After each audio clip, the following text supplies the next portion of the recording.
to write like the next chapter, he wouldn't always finish his full thoughts. He would leave something to start with for the next time. When you are reaching out and talking to candidates, you want to know, what did they say when you reached out about, hey, do you know how to use the copy machine and like where the bathroom is? Initiating becoming a hiring machine sequence in 3, 2, 1.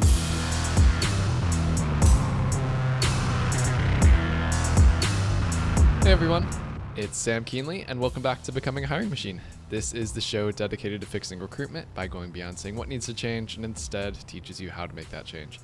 Today we've got a great Tactical Tuesday episode ahead of us, but before we get into that, I want to tell you a little bit about the show. Essentially, we have shows within the show. Some days we have interviews with industry thought leaders and others who are shaking up the space, while other days we cover things like trending topics. Stop by every Tuesday like today for a Tactical Tuesday episode where we go deep on how to do something that's going to help you drive better results in your day-to-day. And occasionally you get a mic drop episode from Matt where he shares something he's been thinking about in the recruitment space and wants you to know. And as a reminder, if you like the content that we share here on the show, make sure that you subscribe for more. What's one thing that top billers do in Loxo that others don't? We get that question a lot, and today is part 2 of our top biller series where we cover one specific thing that separates top billers from the rest. So today's topic, post-placement outreach. And here to unpack it is your favorite Tactical Tuesday co-host, Vivien. Vivien, welcome back. Hello, hello. All right, post-placement outreach. Tell me more about this one.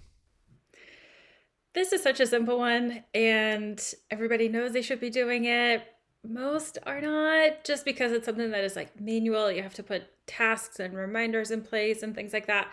But the reality is, whenever you do post-placement check-ins with candidates and with hiring managers, you can get ahead of like any potential issues, especially if it's before your guarantee period ends.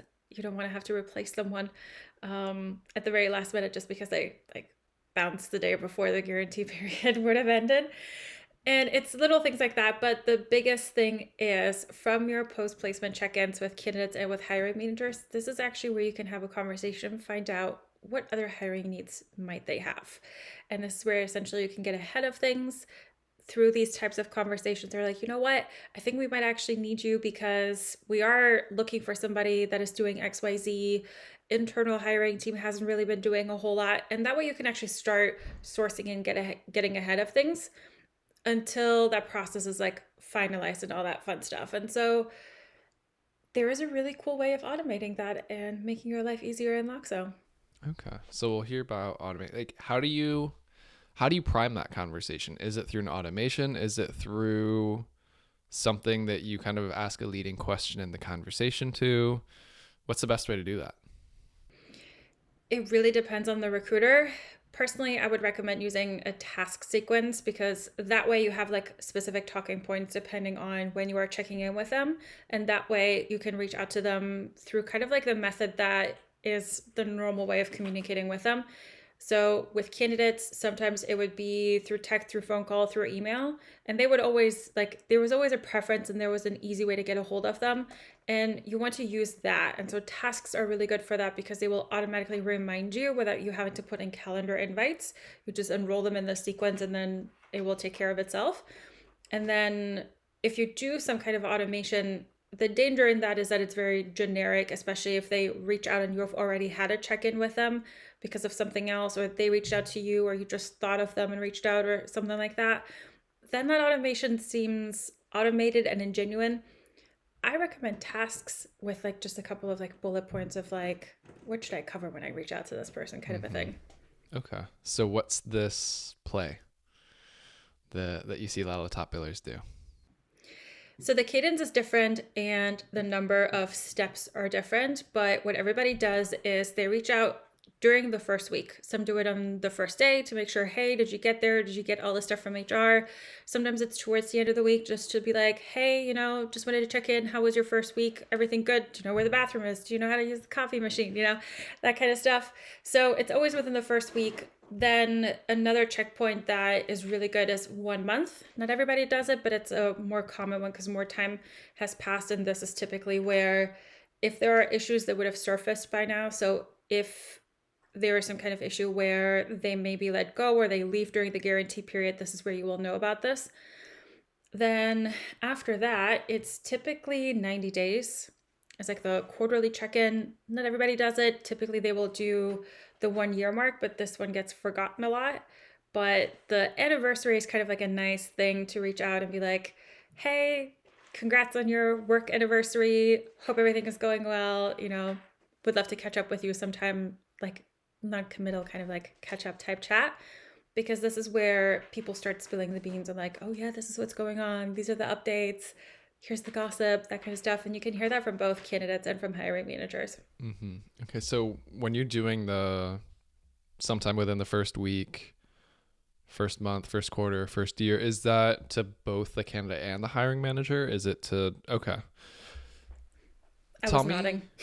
Yeah. For those listening, Vivien was nodding indeed.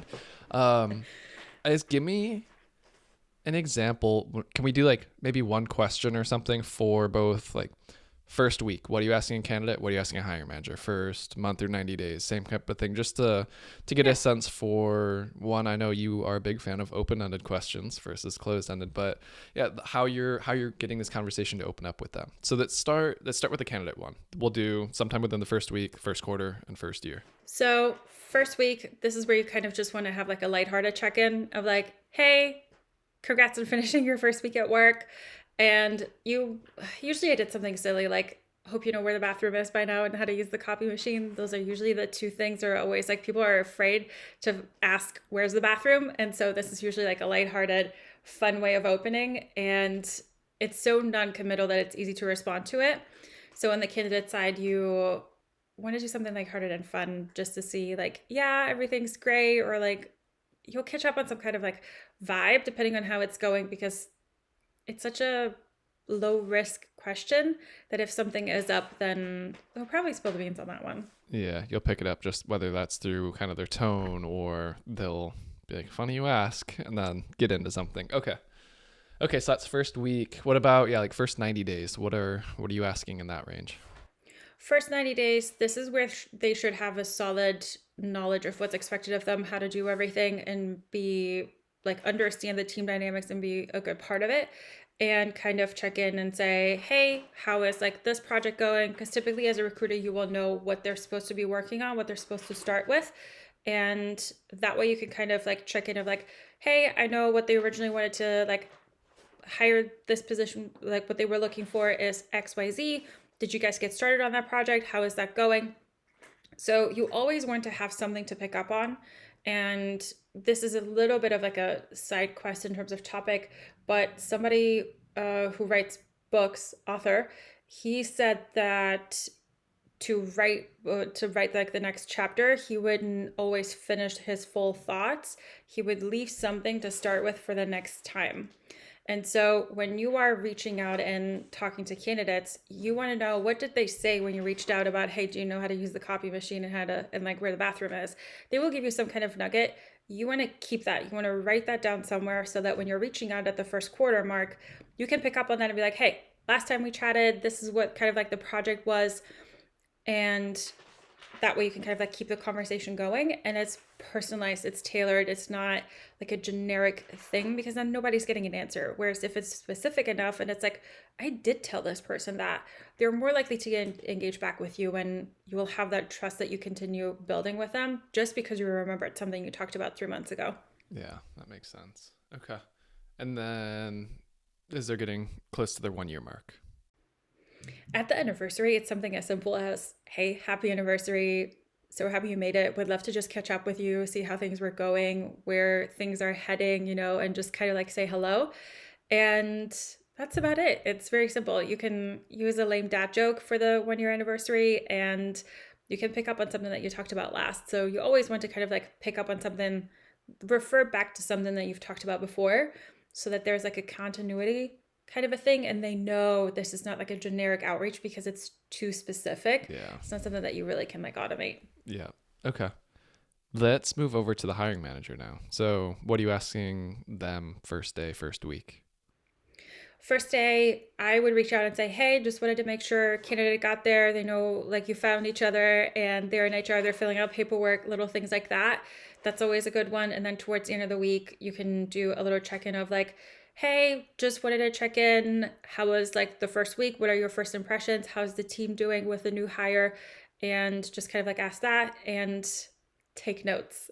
The follow-up later. But okay, so this is a heavy temp gauge, just kind of immediate reactions. How's everything? How are they feeling about them? Yeah, because usually during the first week, if somebody's a no-show on the first day or they were super late, this like it's first impressions. First impressions day leaves such a lasting impression that it's very hard to get away from that and change somebody's perception of you if they have a specific first impression of you.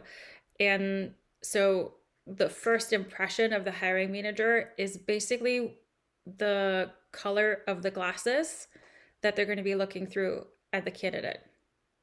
I phrased that right, I think. Yeah, I'm following. All right, first 90 days. What are you asking as they round out their first quarter?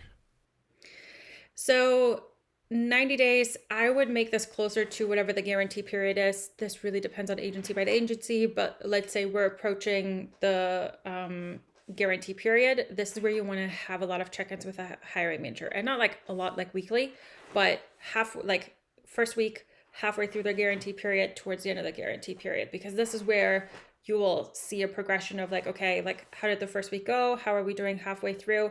How are we doing like towards the end? And you kind of want to pick back up on like the first impressions that they had, and essentially say, you know what, like it sounds like you were really impressed by how quickly they were getting along and getting ramped up. How is that going now? Has anything else happened ever since? Was there anything else that surprised you about this candidate? And that's such an open-ended question where they can share a pleasant or an unpleasant surprise, and that whatever's top of mind is what the overall temp and impression is, and that should kind of give you a good idea for, are they going to make it past the guarantee period or not so much? Obviously, it's not just about that, but the biggest pain point for recruiters is having to backfill for someone that fell off during the guarantee period. So you want to work towards that. And this is also, if a fall off happens, you want to have white glove customer service so that during a bad time and difficult time, you're there for them so that they know if something doesn't work out, which is the biggest fear that hiring managers have when they're shelling out a lot of money for a recruiter, is this recruiter will really go above and beyond when stuff really just does not go well. And so they're the lowest risk recruiter to work with out of everybody. It is worth working with them and paying them. Okay. I like that. Yeah. Okay. Then final, so wrapping up in the year. This is where I would say like, congrats on having this person for 1 year. A lot of times when it's a bad onboarding experience, people will have left within the first year. And this is where that usually indicates some bad stuff at the company. Maybe not necessarily bad, but something is going on where it's not a candidate friendly environment or just something happened. But you want to just congratulate them and say, hey, hope everything's going well. Wanted to check in. It's been a year since that person has been there. How has that been going? Any fun stories or interesting stories? Or just even wanting to be like, hey, it's been a year since I placed someone. Are you ready for someone new just as awesome as this other person, you know? Yeah. So it just really depends on that conversation that you've had and how they've been going and the feedback that you have been getting. And depending on that, you can kind of have a little bit of like a fun bantery type conversation and see what else they got going on, what other projects they're working on, and who else they might need help hiring with. Yeah. Okay. I like this. And yeah, like you said, sneak peek for those listening. You know, a house guest, one of Viv's cats is coming to say hello. Feature podcast host here. So this is where the task-based system is so helpful for you. As you can see, it's like, it's not always certain dates. You don't always want it to be automated, but set this for yourself. And it's nothing crazy. It's nothing new. It's nothing novel, but it's doing these types of things regularly and well and consistently. That's honestly the big differentiator, like you said, between a top biller and then just an average recruiter. Yeah. And it's so easy to set up. You really just like put the tasks in, you adjust the delay as soon as you know the start date, you want to add them, schedule for them to be added to the outreach campaign on their first day, so that when you have the 5-day delay for check-in within the first week, and then the 3-week delay for the 1 month check mark and so forth, that you can schedule it out and it will pop up on your calendar. As long as you have the calendar sync turned on, you will see it in your tasks in Loxo. And usually what I recommend is in the task itself, say what this check-in is and have a couple of like questions that you can ask. You can use AI to like get some ideas on like what exactly to ask. And obviously we talked about a couple of different examples, but it's really just that touch point, that connection point to make sure that everything is going smooth and that it's not like cold turkey. I've placed you, I will forget about you. See you later. Thanks for making me money, you know? Yeah. But that you really care about them, because for the candidate, you put them through a process that is usually very nerve-wracking, that is always making them nervous. It comes with a lot of change. It is risky to change jobs, especially if they're somewhat doing okay in their current role. And this is where you've guided them through it. So you have a little bit of a bond. You don't just want to like cut it off cold turkey. You do want to keep checking in with them because they trusted you with this. And then outside of that, it's also a really great business opportunity. And ultimately, recruiters are based on relationships.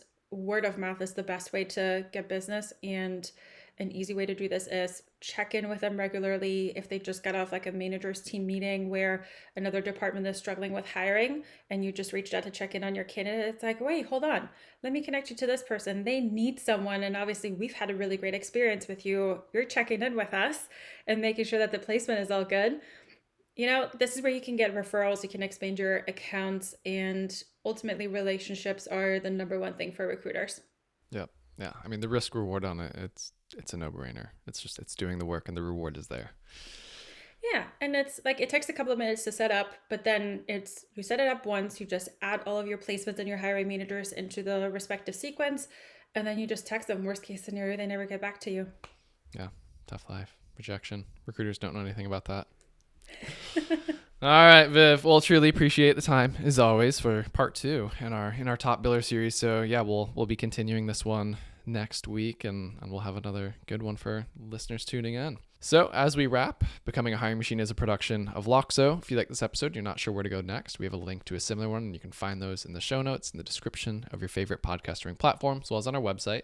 Full video episodes are available on YouTube. If you have questions, send them our way, podcast@loxo.co. And lastly, if you did enjoy this episode, please make sure to leave us a quick rating in your podcasting platform. It takes you 3 seconds, but it's going to help other recruiters like you to find us. So, all right, everyone, that's the show. That was another great Tactical Tuesday episode with Vivien. Until next time, bye, y'all.